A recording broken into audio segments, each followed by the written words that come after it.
नमस्कार दोस्तों, study app से दूर नहीं चैनल में आप सभी को स्वागत है। आज हम लोग नेक्स्ट वीडियो लेकर के आ गए हैं जो हमारे पॉलिटी का पूरा एक ही वीडियो में सभी क्वेश्चंस मिल जाएंगे आपको, और ये वीडियो के अंत तक बने रहिएगा तो आपको ये एनालिसिस हो जाएगा कि मैं मैट्रिक में इस बार 400 प्लस करने वाला हूँ, ऐसा अनुमान आपको लग जाएगा। क्योंकि इसमें जितने भी क्वेश्चंस हैं वो आपके एग्ज़ाम ओरिएंटेड है और ऑलरेडी एग्ज़ाम में पूछे हुए हैं, और इससे बाहर कुछ भी क्वेश्चन नहीं जाता। आप इस वीडियो को बस 2 बार देख लीजिएगा, आपका मैट्रिक का एग्ज़ाम का बल्ले बल्ले हो जाएगा। इसीलिए वीडियो के अंत तक ज़रूर बने रहिएगा। अगर चैनल पे नए हैं तो चैनल को सब्सक्राइब और वीडियो को लाइक ज़रूर करिएगा, इससे हमें भी थोड़ा मोटिवेशन मिलता है। तो पहला क्वेश्चन और पहले लेसन का है, लोकतंत्र में सत्ता की साझेदारी। क्वेश्चन नंबर हमारा कह रहा है, सामाजिक विभाजनों को संभालने के संदर्भ में इनमें से कौन सा कथन लोकतांत्रिक व्यवस्था पर लागू नहीं होता है। यानी इसमें से 3 तो है जो लोकतांत्रिक व्यवस्था के लिए सही है, लेकिन एक जो है वह सही नहीं है। तो इसका सही जवाब हमारा हो जाएगा ऑप्शन नंबर डी। ये कह रहा है, लोकतंत्र सामाजिक विभाजन के आधार पर समाज को विखंडित कर की ओर ले जाता है। तो लोकतंत्र कभी ऐसा नहीं कहता है कि हमारा समाज का बिखराव हो, टुकड़ा हो, और बाकी सभी चीज़ें कहता है। समाज में विभाजन को हल, यानी समाज क्या करता है, एक अच्छा सामाजिक विभाजन का हल करता है। ये शांतिपूर्ण ढंग को जाहिर करता है, शिकायत जो भी होता है शांतिपूर्वक करने का अनुमति देता है, और सामाजिक विभाजन की छाया भी नहीं पड़ने देता है। तो ये आपका 3 तो सही है, लेकिन हमारा निगेटिव आंसर कह रहा था, इसीलिए हमारा निगेटिव हो जाएगा। डी नंबर ऑप्शन इसका सही जवाब हो जाएगा। अगला क्वेश्चन है, निम्नलिखित कथन पर विचार कीजिए। यानी जो ये कथन है इस पे आपको बताना है कौन मतलब इसमें से सही है, यानी इसमें से कौन सा कथन जो है सही है। तो कह रहा है, पहला क्वेश्चन का कथन है कि जहाँ सामाजिक अंतर एक दूसरे से टकराते हैं वहाँ सामाजिक विभाजन होता है। तो ये बात आपका सही है। अगर जब भी कहीं भी समाज एक दूसरे से टकराते हैं तो सामाजिक विभेद होता है, ठीक है, ये बात हमारा सही है, इसमें कोई दो मत की बात नहीं है। दूसरा पॉइंट हमारा कह रहा है कि संभव है कि एक व्यक्ति की कई पहचान हो। हाँ, हो सकता है, एक व्यक्ति कई रूप से जाना जाता है, पहचाना जाता है, ये हो सकता है। और अगला कह रहा है 3 नंबर, ये भी सही है आपका, ये भी सही है। और इसमें कह रहा है, सिर्फ भारत जैसे बड़े देशों में सामाजिक विभाजन है, ऐसा बात नहीं है। बहुत सारे ऐसे देश आपको देखने को मिल जाएंगे वहाँ पे भी सामाजिक विभाजन पाई जाती हैं, ठीक ना। इसीलिए ऑप्शन नंबर ए और बी इसमें जो हो जाएगा वही हो जाएगा, 1 और 2। यानी आपका ए भी सही है, 1 और 2, और सी भी सही है। तो हमारा ये दोनों सही ऑप्शन है। इस क्वेश्चन का, क्वेश्चन नंबर 2 का सही जवाब हो जाएगा ऑप्शन नंबर बी और सी।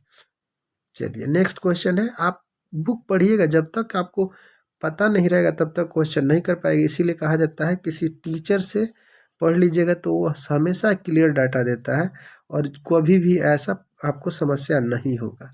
चलिए अगला क्वेश्चन देखते हैं, निम्नलिखित व्यक्तियों में से कौन लोकतंत्र में रंग विभेद के विरोधी नहीं थे। यानी लोकतंत्र के ऊपर आवाज़ मतलब विरोध नहीं करते थे, इसमें से कौन व्यक्ति थे। तो ये आपका क्वेश्चन नंबर डी हो जाएगा, यानी जेडी गुडी थे। ये सामाजिक लोकतंत्र से संबंधित नहीं थे। बाकी आपके Martin Luther king, Mahatma Gandhi और ओलंपिक में के धावक जो टॉमी स्मिथ और कार्लोस थे, ये सभी इसके रंग विभेद के विरोध करते थे, ठीक ना। लेकिन जेडी गुडी ऐसा नहीं करते थे, इसीलिए इस क्वेश्चन का सही जवाब हमारा आ जाएगा ऑप्शन नंबर डी, निगेटिव का निगेटिव आंसर। अगला में मिलान करना है हमको। तब मिलान क्या करना है, इसमें कह रहा है पाकिस्तान इस्लामिक कंट्री है, 1 का अ हो जाएगा, कोई दिक्कत नहीं। हिंदुस्तान क्या है, तो ये धर्मनिरपेक्ष है, सेकुलरिज्म है, और ये इंग्लैंड आपका प्रोस्टेट है, इसको मिला लीजिएगा, आपका सही हो जाएगा।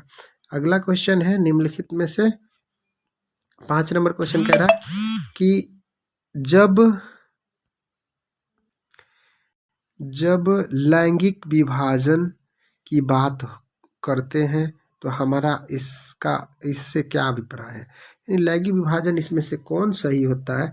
तो तो इसमें मतलब वो स्त्री और पुरुष की असमान बातें होती हैं। तो इसमें देख लीजिए स्त्री और पुरुष के बीच क्या जैविक अंतर, ये ऐसा कुछ नहीं है, बायोलॉजिकल फैक्ट्स नहीं होता है। समाज द्वारा स्त्री और पुरुष में असमानताएं भूमिका, यानी ऑप्शन नंबर बी हमारा सही हो जाएगा। समाज ही स्त्री और पुरुष में जो भी मतभेद निकालता है, हालांकि जो नेचुरली होते हैं वो उसमें ऐसा कुछ नहीं होता है। नेचुरली सभी इंसान होते हैं, सब में जीव होता है और सभी एक समान होते हैं, बस उसमें कुछ लिंग विभेद होता है तो उसको सामाजिक विभाजन द्वारा किया जाता है। समाज ही हमें उसको अलग अलग भेदों में बांटने का काम करता है, इसीलिए ऑप्शन नंबर बी इसका करेक्ट जवाब हो जाएगा। अगला है, भारत में औरतों के लिए आरक्षण की व्यवस्था कहाँ की गई है। यानी भारत में अगर आरक्षण का बात करें तो ये पंचायत राज व्यवस्था में महिलाओं के लिए 33%, अब तो 50% प्लस हो गया है, 33% का आरक्षण दिया गया था, जो बढ़कर के अभी 50% प्लस हो गया है। ऑप्शन नंबर डी इसका सही जवाब हो जाएगा। अगला क्वेश्चन हमारा है 7 नंबर का, सांप्रदायिक राजनीति का अर्थ से संबंधित निम्नलिखित कथनों पर गौर करें और सांप्रदायिक राजनीति किस पर आधारित है।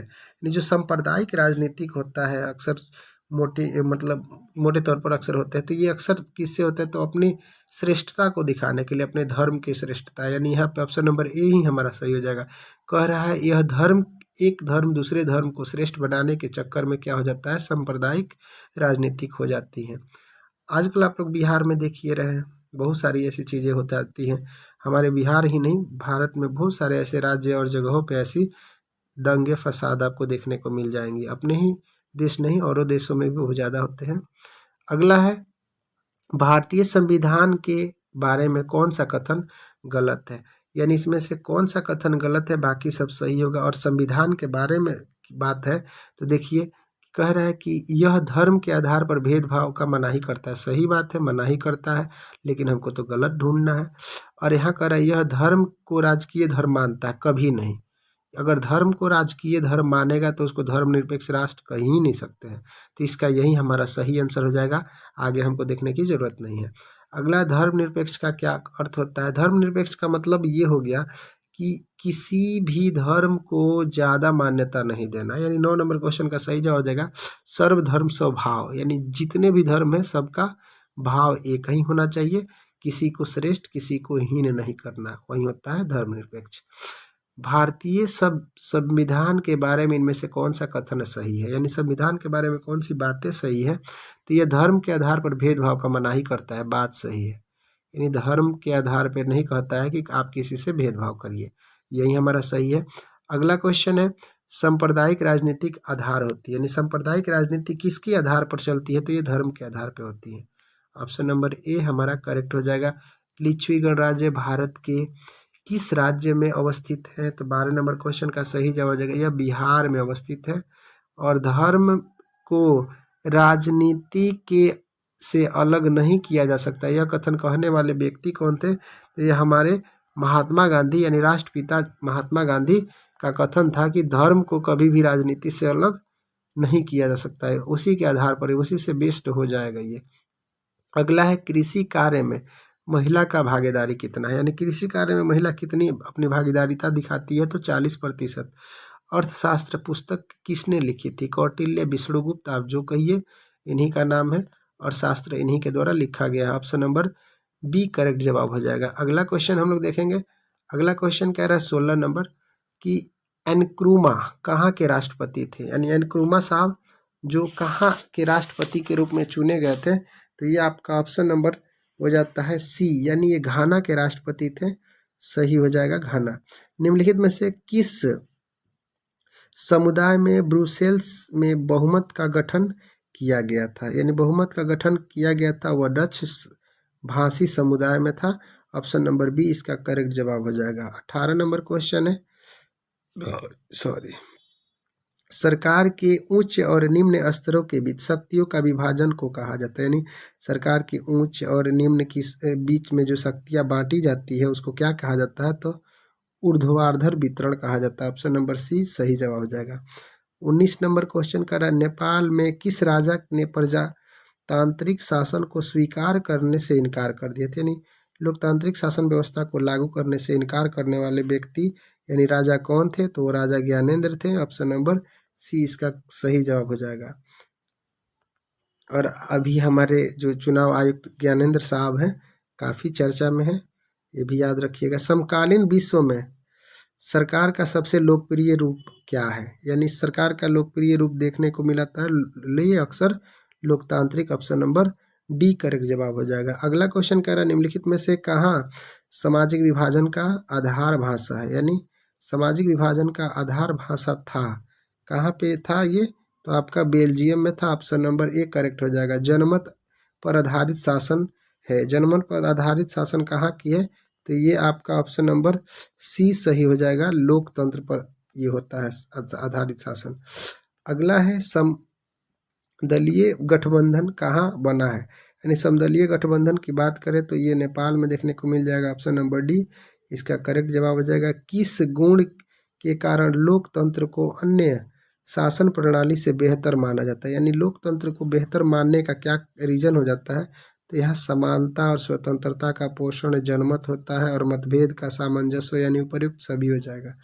ऑप्शन नंबर डी इसका करेक्ट जवाब हो जाएगा। अगला क्वेश्चन हम लोग देखेंगे लेसन 2 का सत्ता में साझेदारी की कार्य प्रणाली में। कह रहा है निम्नलिखित में से किस विषय को राज्य सूची में रखा गया, यानी राज्य सूची का कौन सा विषय हो जाता है इसमें, तो ये आपका देखिए कृषि भी राज्य सूची का विषय हो जाता है, पुलिस भी हो जाता है, सिंचाई भी हो जाता है, उपयुक्त सभी इसमें राज्य सूची के अंतर्गत आती हैं। आप लोग को पता है ना, शक्तियों का विभाजन सूचियों के आधार पर किया गया है, जिसमें राज्य सूची, समवर्ती सूची और संघ सूची के रूप में जाना जाता है।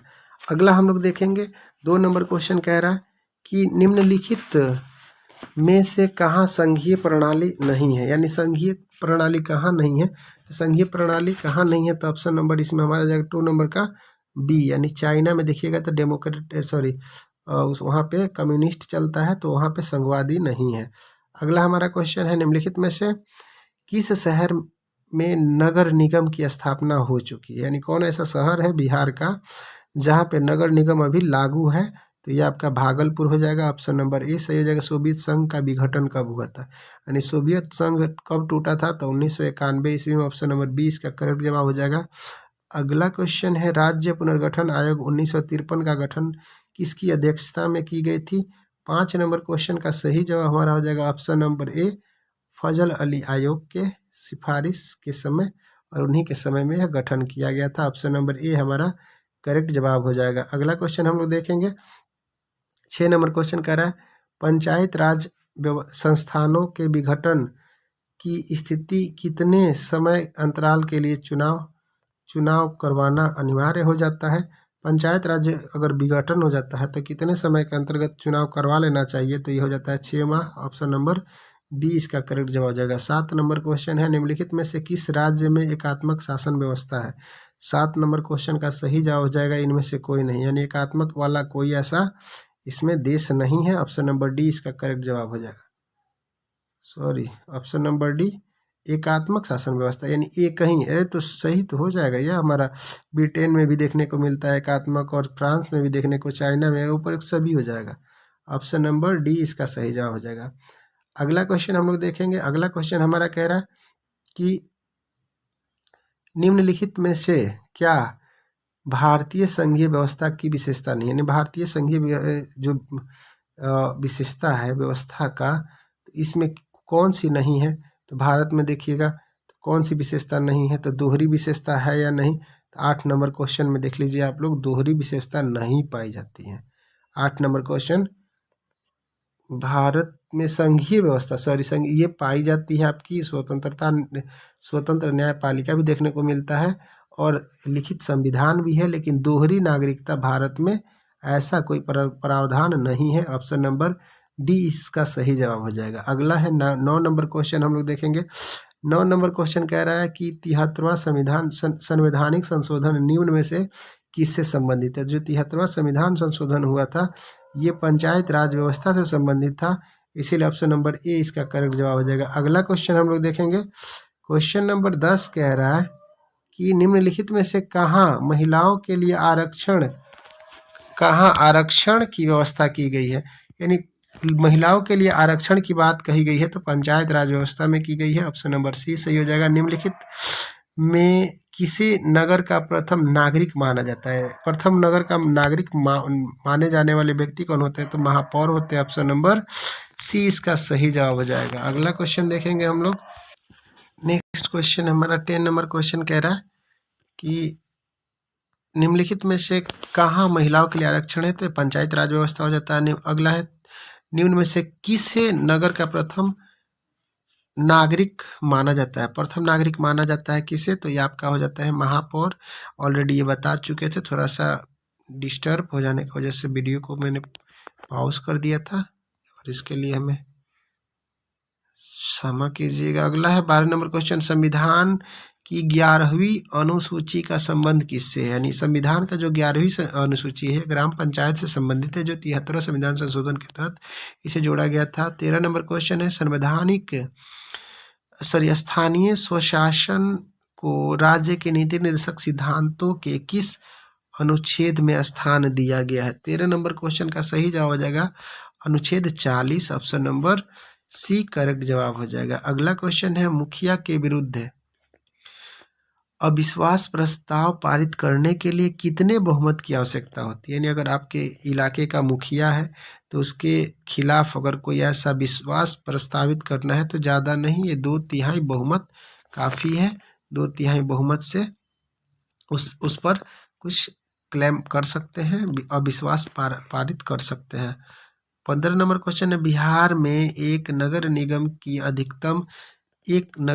में अधिकतम वार्डों की संख्या कितनी होती है? तो बिहार में ये 75 होती हैं। ऑप्शन नंबर डी करेक्ट जवाब हो जाएगा। अगला है पंचायत राज व्यवस्था से संबंधित समिति कौन सी है? यानी पंचायत राज व्यवस्था से संबंधित जो समिति है आपका बलवंत राय मेहता भी है और अशोक मेहता, यानी लगभग ए और बी दोनों हमारा करेक्ट हो जाएगा।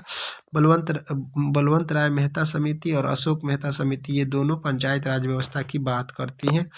अगला है निम्नलिखित में से कौन सी त्रिस्तरीय ढांचा की है? यानी कौन सी इसमें त्रिस्तरीय ढांचा की है? तो इसमें देखिए उपभोक्ता संरक्षण अधिनियम, अगला है कि सहकारी साख समिति और पंचायत राज व्यवस्था, यानी उपयुक्त तीनों जो है त्रिस्तरीय ढांचे की है। ऑप्शन नंबर इसका डी सही हो जाएगा। अगला क्वेश्चन हमारा देखते हैं संघ राज्य की विशेषता नहीं है, इनमें निम्न में से कौन सा संघ राज्य की व्यवस्था नहीं है? तो संघ में लिखित संविधान होता है, सही बात है। शक्तियाँ विभाजित होती हैं और सर्वोच्च न्यायालय भी होता है, लेकिन एकहरी शासन व्यवस्था नहीं होता है। इसका सही जवाब हो जाएगा ऑप्शन नंबर सी। अगला क्वेश्चन हम लोग देखते हैं। अगला क्वेश्चन 19 नंबर कह रहा है कि संघ सरकार का उदाहरण है, यानी इनमें से कौन सा संघ सरकार के उदाहरण है? तो ये आपका अमेरिका हो जाता है। ऑप्शन नंबर ए हमारा इसका सही हो जाता है। अगला क्वेश्चन हमारा देखेंगे। अगला क्वेश्चन है भारत में संघ और राज्य के बीच अधिकार का विभाजन कितने सूचियों में हुआ है? तो ये आपका हो जाता है कि 3 सूचियों में हुआ है, जिसको राज्य सूची, समवर्ती सूची और संघ सूची कहते हैं। ऑप्शन नंबर सी इसका करेक्ट जवाब हो जाएगा।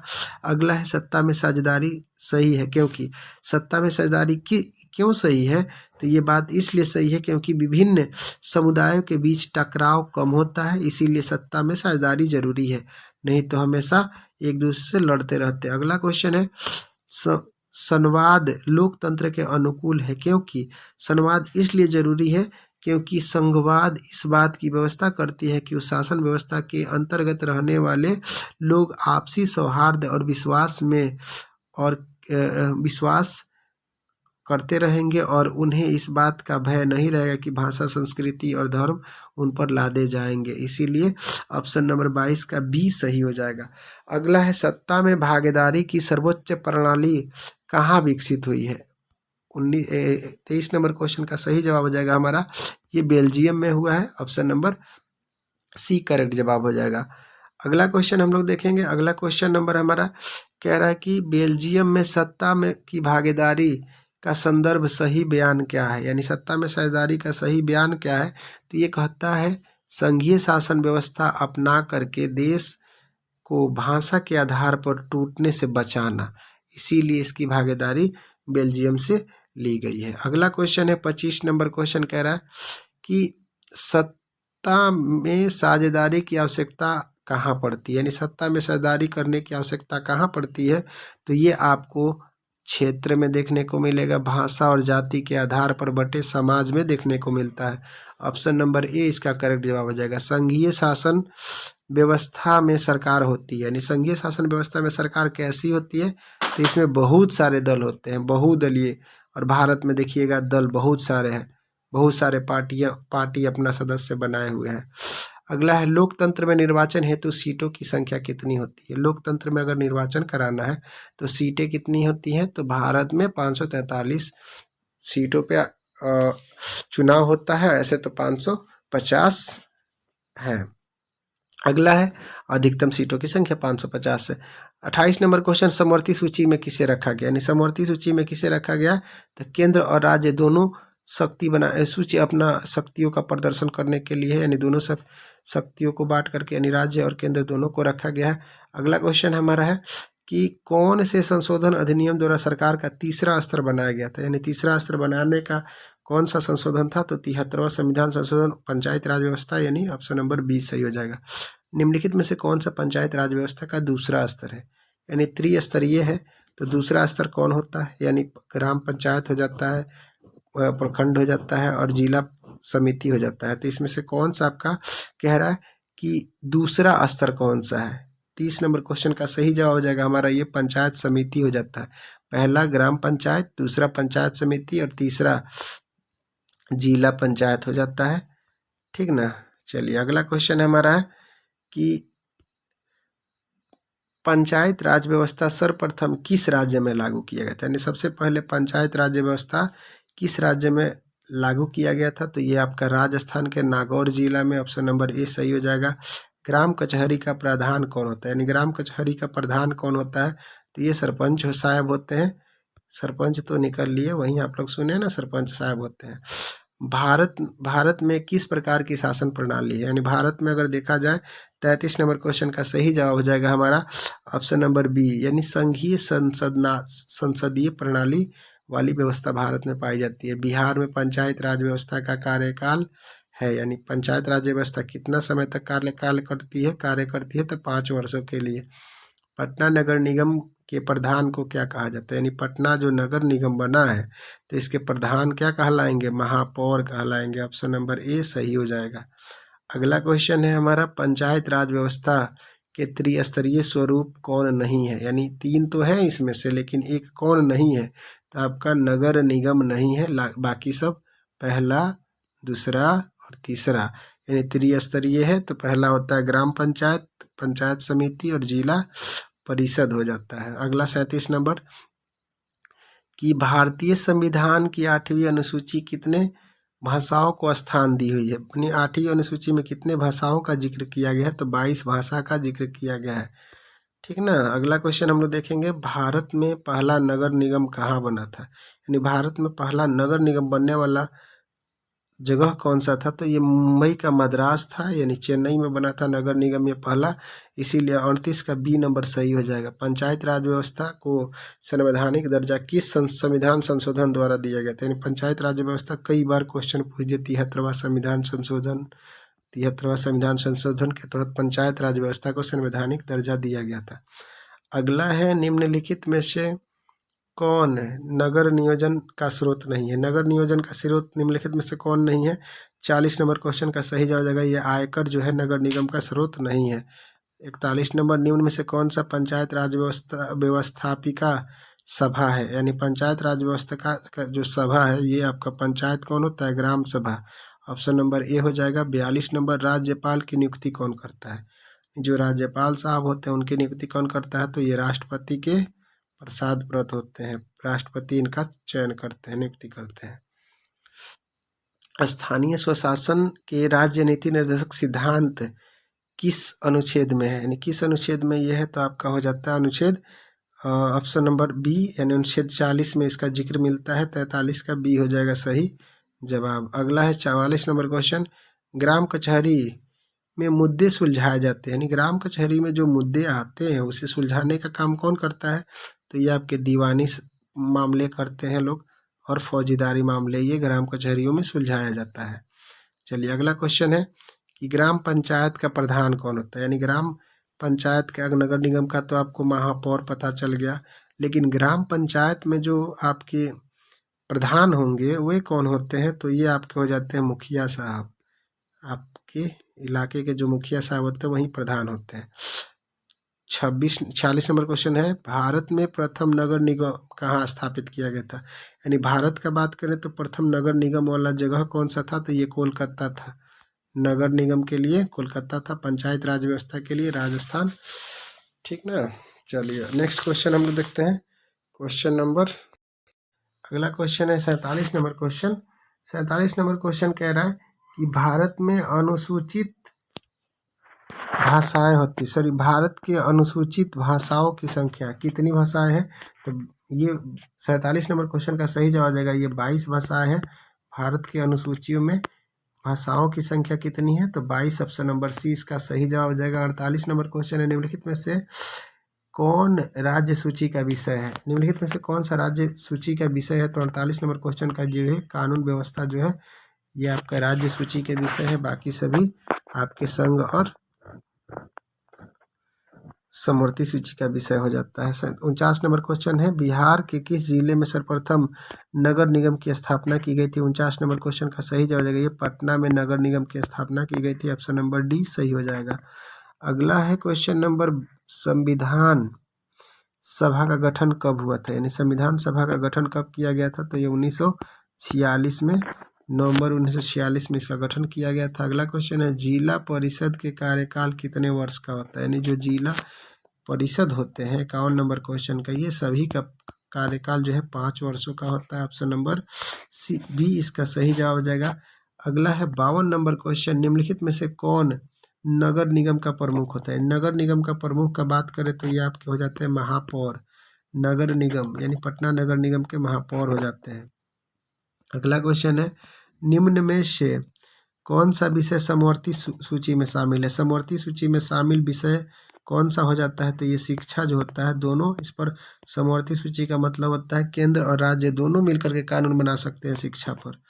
अगला है, राष्ट्रवादियों और यूके सरकार के बीच कब समझौता हुई थी। यानी राष्ट्रवादी और यूके सरकार के बीच समझौता जो हुआ था ये 1998 ईस्वी, ऑप्शन नंबर सी सही जवाब हो जाएगा। 55 नंबर क्वेश्चन है, संविधान का अनुच्छेद 40 किससे संबंधित है। यानी संविधान का जो अनुच्छेद 40 है वह आपके स्थानीय स्वशासन से संबंधित है, ऑप्शन नंबर सी करेक्ट हो जाता है।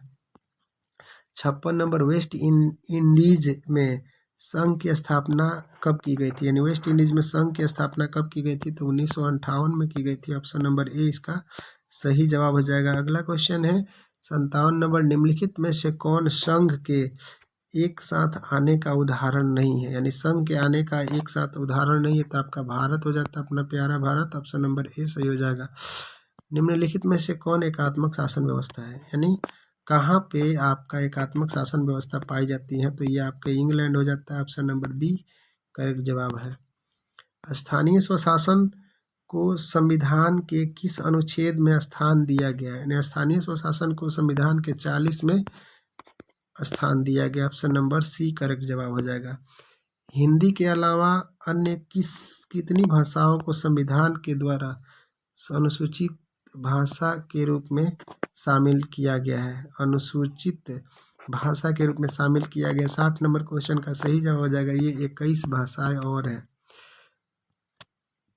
उसके बाद से अगला क्वेश्चन है 61 नंबर, मुद्रा बैंकिंग संचार जैसे मामले किस सूची में रखे गए हैं। यानी मुद्रा हो गया, बैंकिंग हो गया और संचार जैसे मामलों को किस विषय में रखा गया, तो ये सब संघ सूची में रखा गया, ऑप्शन नंबर ए सही हो जाएगा।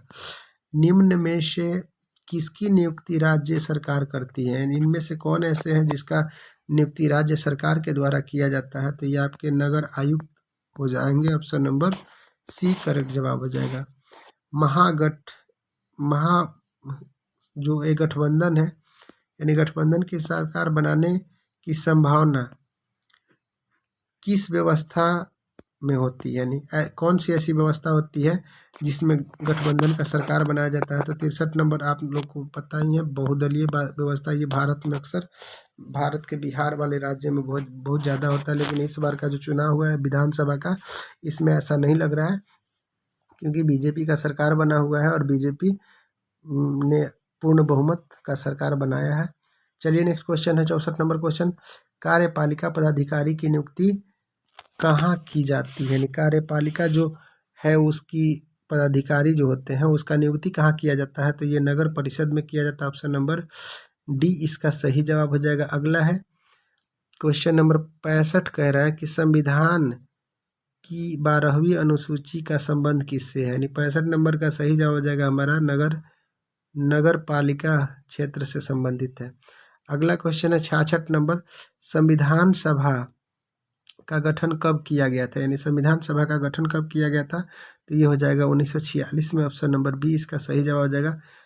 67 नंबर क्वेश्चन कह रहा है लोकतांत्रिक विकेंद्रीकरण का सुझाव निम्न में से किसने दिया था? लोकतांत्रिक जो विकेंद्रीकरण था यानी अलगाव था, यह बलवंत राय मेहता द्वारा दिया गया था।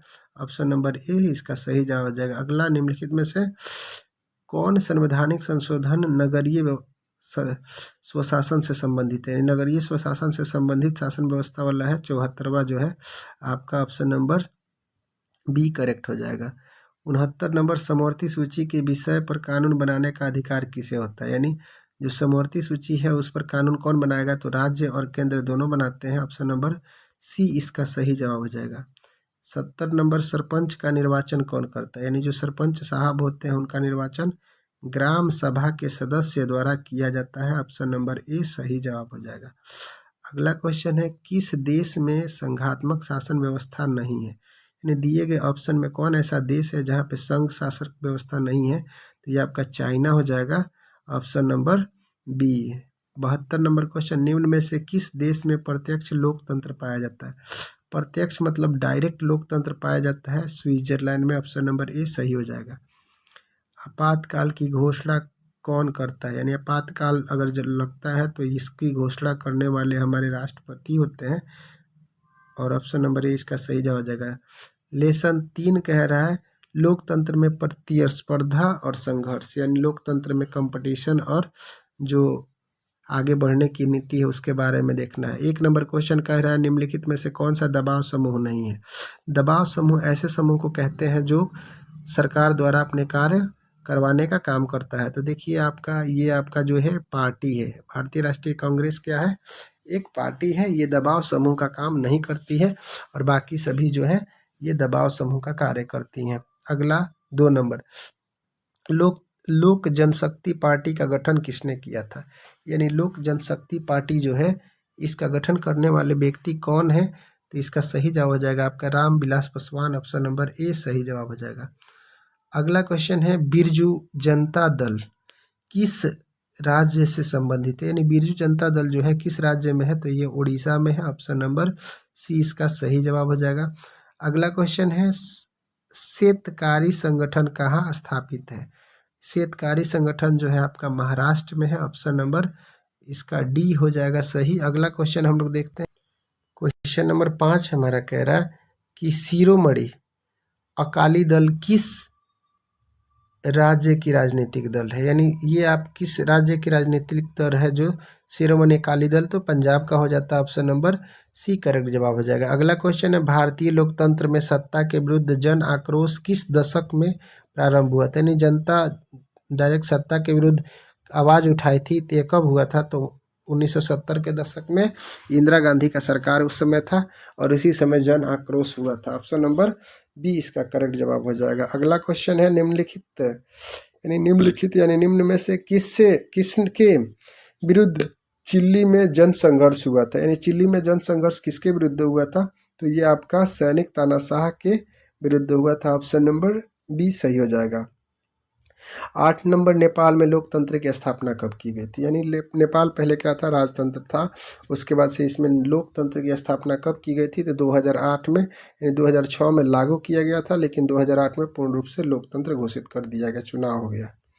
अगला है 1975 में भारतीय राजनीतिक में किसके लिए जाना जाता है? भारतीय राजनीति किस लिए जाना जाता है? तो ये आपके देश के अंतर्गत आपातकाल लागू हुआ था इंदिरा गांधी के समय, इसीलिए जाना जाता है। अगला क्वेश्चन देखिए, 10 नंबर क्वेश्चन कह रहा है कि भारतीय लोकतंत्र में सत्ता के विरुद्ध जन आक्रोश किस दशक में प्रारंभ हुआ था? 10 नंबर क्वेश्चन का सही जवाब हो जाएगा हमारा 1970 के दशक में, इंदिरा गांधी के सरकार के समय। बिहार में संपूर्ण क्रांति या छात्र आंदोलन का नेतृत्व निम्नलिखित में से किसने किया था? यानी बिहार में संपूर्ण क्रांति का नेतृत्व आह्वान किसने किया था? तो संपूर्ण क्रांति के जनक जो जाने जाते हैं जयप्रकाश नारायण साहब जाने जाते हैं। ऑप्शन नंबर डी सही है। अगला क्वेश्चन है हमारा, भारत में 1977 में हुए आम चुनाव किस पार्टी का बहुमत बना था? यानी 1977 में किस पार्टी का बहुमत से सरकार बना था? तो ये जनता पार्टी का सदस्य बना था, बाद में ये पार्टी का सरकार गिर गया था। अगला है क्वेश्चन नंबर 13, चिपको आंदोलन निम्नलिखित में से किससे संबंधित है? पेड़ के सुरक्षा से संबंधित है। 13 नंबर का सही जवाब हो जाएगा हमारा पेड़ों के काटने के विरुद्ध से, ऑप्शन नंबर ए सही जवाब हो जाएगा। अगला क्वेश्चन है, दलित पैंथर्स के कार्यक्रम से निम्नलिखित में से कौन सा संबंधित नहीं है?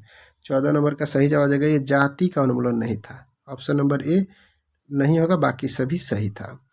अगला क्वेश्चन है हमारा, निम्नलिखित में से कौन भारतीय किसान यूनियन के नेता थे? यानी भारतीय किसान यूनियन के नेता इसमें से कौन थे? तो Mahendra Singh Tikait, option number C सही हो जाएगा। ताड़ी विरोध आंदोलन निम्नलिखित में से किस प्रांत में हुआ था?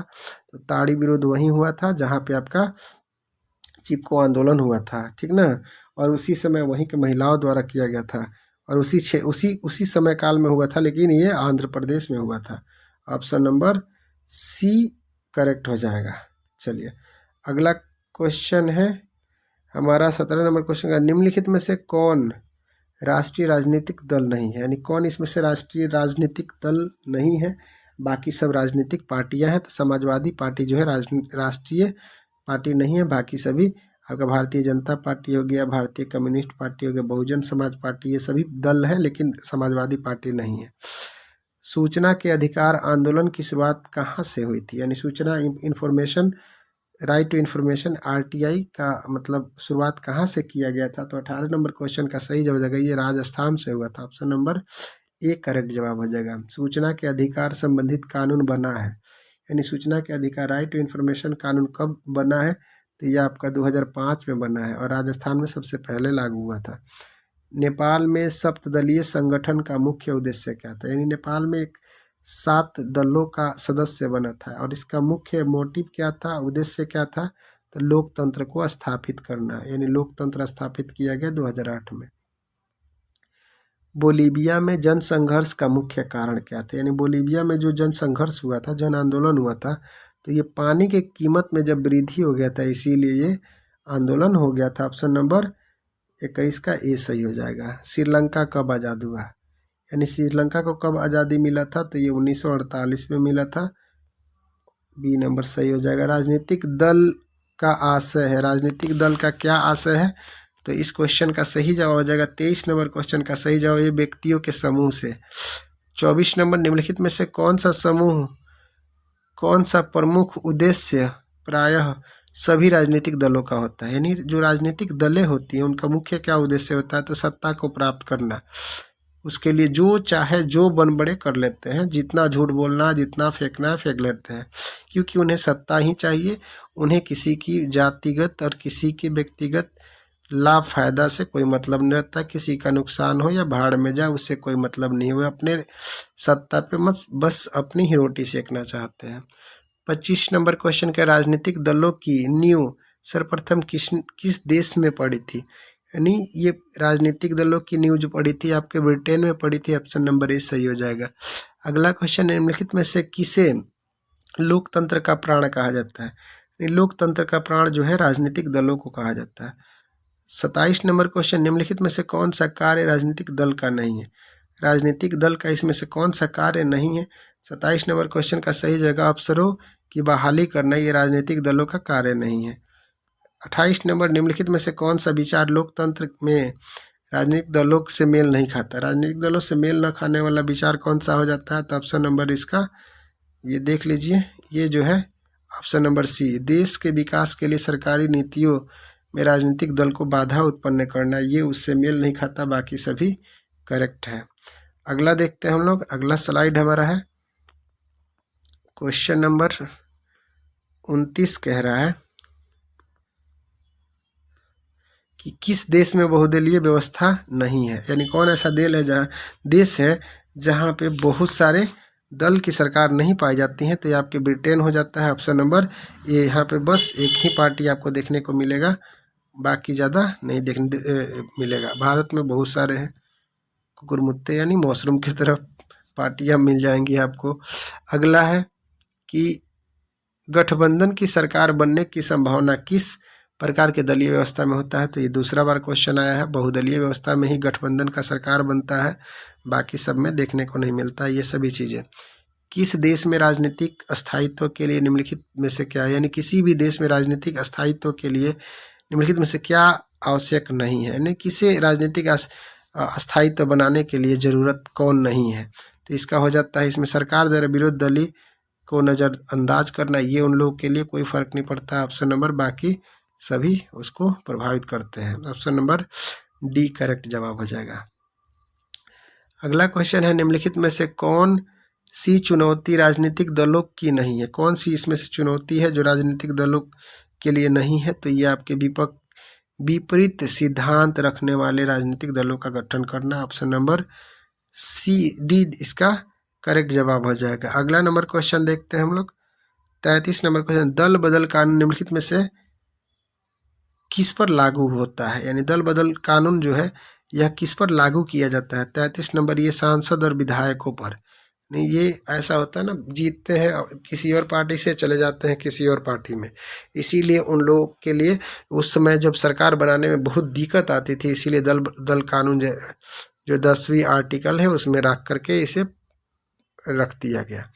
अगला क्वेश्चन हमारा देखते हैं कि राजनीतिक दलों को मान्यता और उनके चिन्ह किसके द्वारा प्रदान किया जाता है। तो ये आपके निर्वाचन आयोग हो जाएगा, यानी 34 नंबर क्वेश्चन का सही हो जाएगा। भारत के जो निर्वाचन आयोग है वहीं ये इन्हें अपना चिन्ह देगा और मान्यता देगा। निम्नलिखित में से कौन सा राजनीतिक दल नहीं है, तो इसमें से राजनीतिक दल कौन नहीं है। 35 नंबर का सही जवाब हो जाएगा हमारा लोक जनशक्ति पार्टी, लोजपी, एलजीपी जो है ये राजनीतिक पार्टी नहीं है, बाकी सभी को मान्यता प्राप्त पार्टी हैं। Janata Dal United JDU party का गठन कब किया गया था, यानी जनता दल यूनाइटेड का गठन कब किया गया था। तो 1999 में, ऑप्शन नंबर बी हमारा सही जवाब हो जाएगा।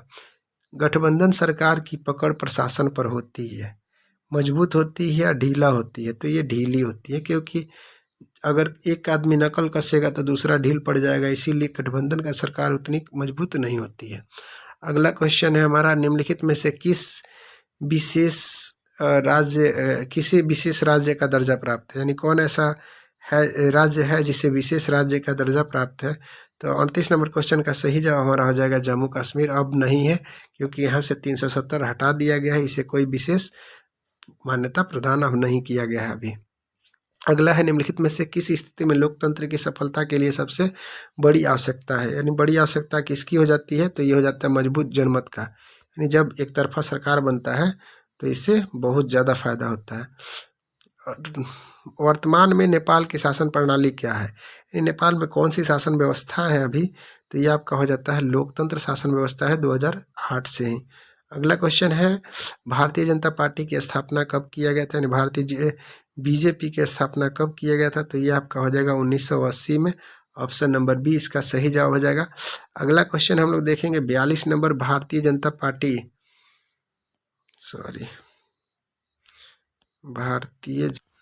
क्वेश्चन हमारा है कि भारतीय जनता पार्टी का चुनाव चिन्ह क्या है, यानी बीजेपी का चुनाव चिन्ह क्या है। तो 42 नंबर क्वेश्चन का सही जवाब हो जाएगा ये आपका कमल का फूल, और सबको फूल बनाए जा रहे हैं। चलिए इस पर ज़्यादा टिप्पणी नहीं करेंगे हम लोग। अगला क्वेश्चन है किसके नेतृत्व में 1977 में जनता पार्टी की सरकार का गठन किया गया था। 43 नंबर क्वेश्चन का सही जवाब मोरारजी देसाई थे उस समय, ऑप्शन नंबर ए करेक्ट हो जाएगा। अगला क्वेश्चन हमारा है कि बहुजन समाज पार्टी की संस्थापक कौन है। बहुजन समाजवादी पार्टी का स्थापना किसने किया था, काशीराम ने किया था, ऑप्शन नंबर बी नंबर इसका सही जवाब हो जाएगा। अगला क्वेश्चन हम लोग देखेंगे। अगला क्वेश्चन हमारा कहता है बांग्लादेश कब स्वतंत्र हुआ था, यानी बांग्लादेश कब स्वतंत्र हुआ था। 45 नंबर क्वेश्चन का सही जवाब जाता है हमारा ऑप्शन नंबर सी, यानी 1971 में ये स्वतंत्र हुआ था। 46 नंबर निम्नलिखित में से कौन सा राजनीतिक दल नहीं है, यानी कौन ऐसी पार्टी है जिसको राजनीतिक दल प्राप्त नहीं है, तो ये राष्ट्रीय जनता दल, यानी राष्ट्रीय जनता दल एक राष्ट्रीय पार्टी नहीं है, बाकी सभी राष्ट्रीय पार्टी यानी राष्ट्रीय पार्टी का दर्जा मिला हुआ है। अगला क्वेश्चन देखिए, भारतीय गणतांत्रिक संविधान कब अंगीकार हुआ, यानी भारत का जो गणतंत्र बना उस समय संविधान का अंगीकरण कब किया गया था, तो 26 जनवरी 1950 को। अगला क्वेश्चन देखिए 47 नंबर, लोक जनशक्ति पार्टी का चुनाव चिन्ह क्या है। एलजेपी का जो चुनाव चिन्ह है ये आपका हो जाता है बांग्ला, यानी बांग्ला चुनाव चिन्ह क्या है, तो बांग्ला है। 48 नंबर क्वेश्चन का सही जवाब जाएगा सी नंबर। चलिए अगला क्वेश्चन हम लोग देखेंगे। अगला क्वेश्चन क्या है, वर्तमान में भारत के कितने केंद्र शासित प्रदेश है। 49 नंबर क्वेश्चन का सही जवाब हमारा हो जाएगा ऑप्शन नंबर सी 8। 50 नंबर, निम्नलिखित में से कौन सा केंद्र शासित प्रदेश है। केंद्र शासित प्रदेश कौन है, यानी यूनियन टेरिटरी कौन है, तो ये चंडीगढ़ हो जाता है। ऑप्शन नंबर सी करेक्ट जवाब हो जाएगा। अगला क्वेश्चन देखिए, भारतीय जनता पार्टी के प्रथम अध्यक्ष कौन थे। बीजेपी के प्रथम अध्यक्ष कौन बने थे, तो ये आपके अटल बिहारी वाजपेयी साहब हो जाते हैं। अगला है भारत में राष्ट्रीय आपातकाल की घोषणा कब की गई थी, यानी इंदिरा गांधी के समय किया गया था। ये समय काल कब था, 1975 में। दक्षिण अफ्रीका में प्रथम अश्वेत राष्ट्रपति कौन थे, यानी अश्वेत का मतलब करिका है ना होगा जी। काले राष्ट्रपति कौन बने थे, तो दक्षिण अफ्रीका में काले अश्वेत यानी नेल्सन मंडेला थे। ऑप्शन नंबर सी करेक्ट जवाब हो जाएगा। समता पार्टी का विलय किस राजनीतिक दल में हो गया था। 54 नंबर क्वेश्चन का सही जवाब जाएगा ऑप्शन नंबर सी, जनता दल यूनाइटेड में। अगला क्वेश्चन है हमारा, भारत का संवैधानिक अध्यक्ष कौन है, यानी संविधान के अनुसार भारत का अध्यक्ष कौन होते हैं, तो ये आपके राष्ट्रपति साहब होते हैं, लेकिन उनको कोई अधिकार नहीं होता ऐसा कुछ का, बस सलाह दे सकते हैं, सलाह ले सकते हैं, करेंगे प्रधानमंत्री ही। बोल्बिया में जन संघर्ष का मुख्य कारण क्या था, यानी बोल्बिया में जो जन संघर्ष हुआ था उसका मुख्य कारण क्या था, तो जल का निजीकरण या निजीकरण, इसी से जल के संबंध में वहाँ यह आंदोलन हुआ था। बोल्बिया किस महादेश का हिस्सा है, यानी बोल्बिया 57 नंबर क्वेश्चन का सही जवाब हो जाएगा, ये हमारा यूरोप में आता है। बोल्बिया किस देश में आता है, तो यूरोप में आता है।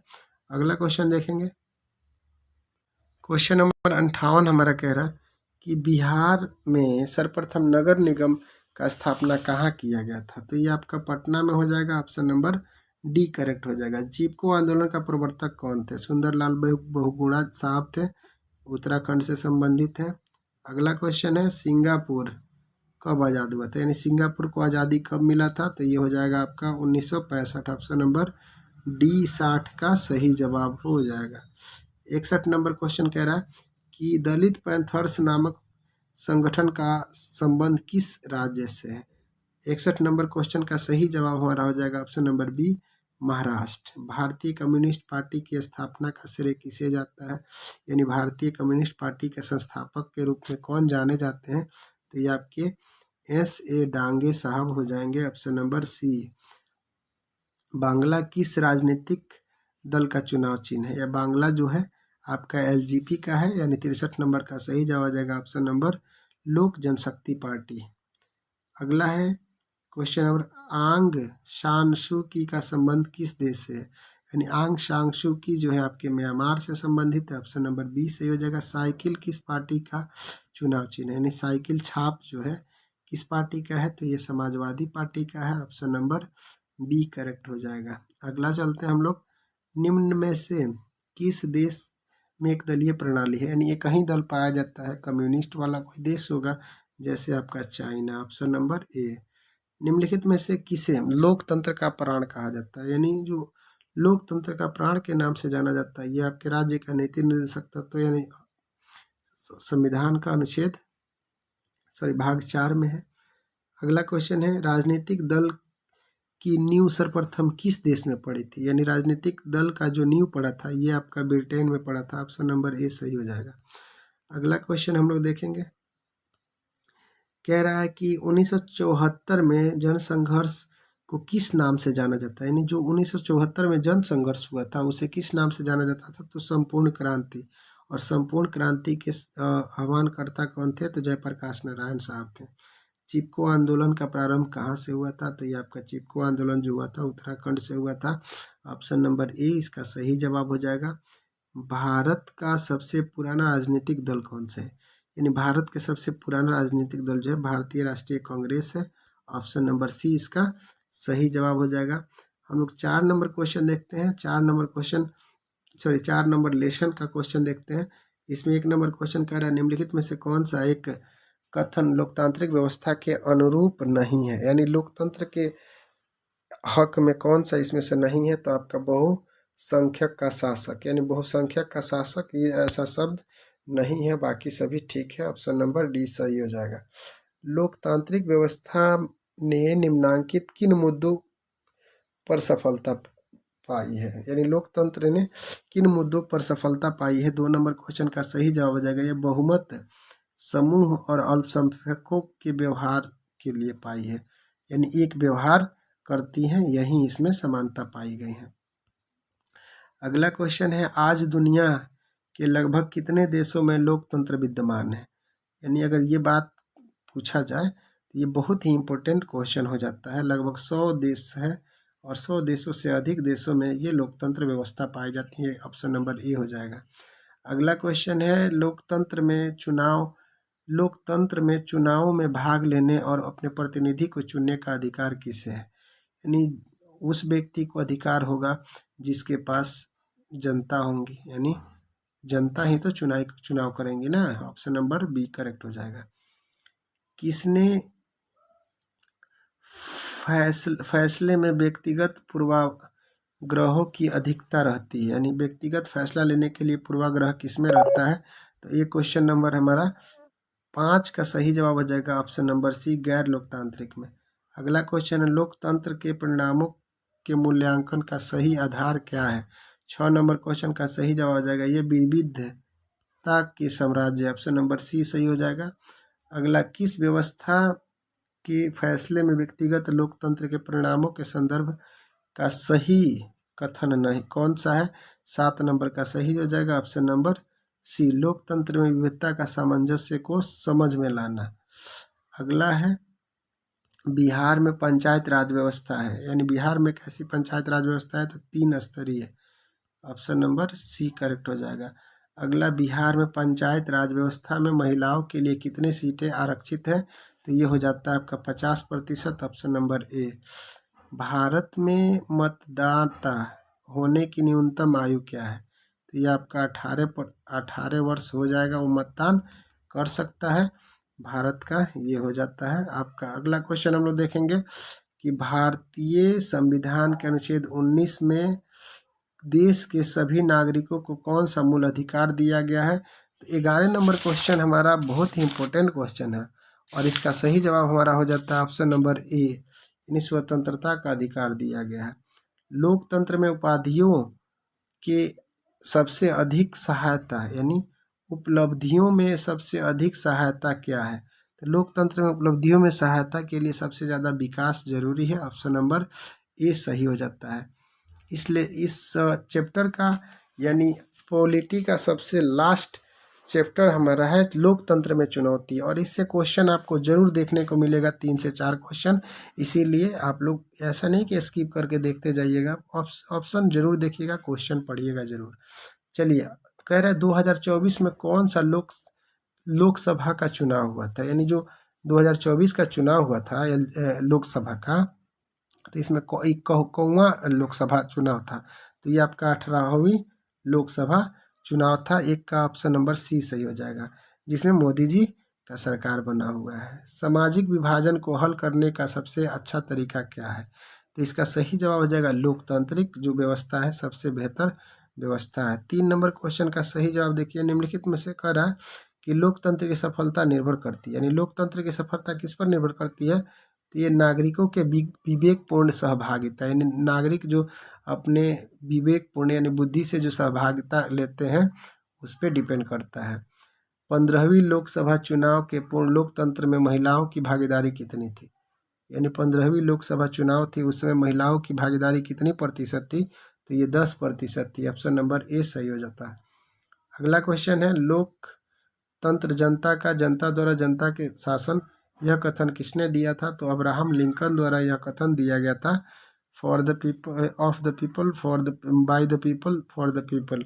यह statement by the Abraham Lincoln द्वारा प्रोड्यूस किया गया था। अगला क्वेश्चन हम लोग देखेंगे कि नए विश्व सर्वेक्षण के आधार पर भारत के मतदाताओं की संख्या कितनी है?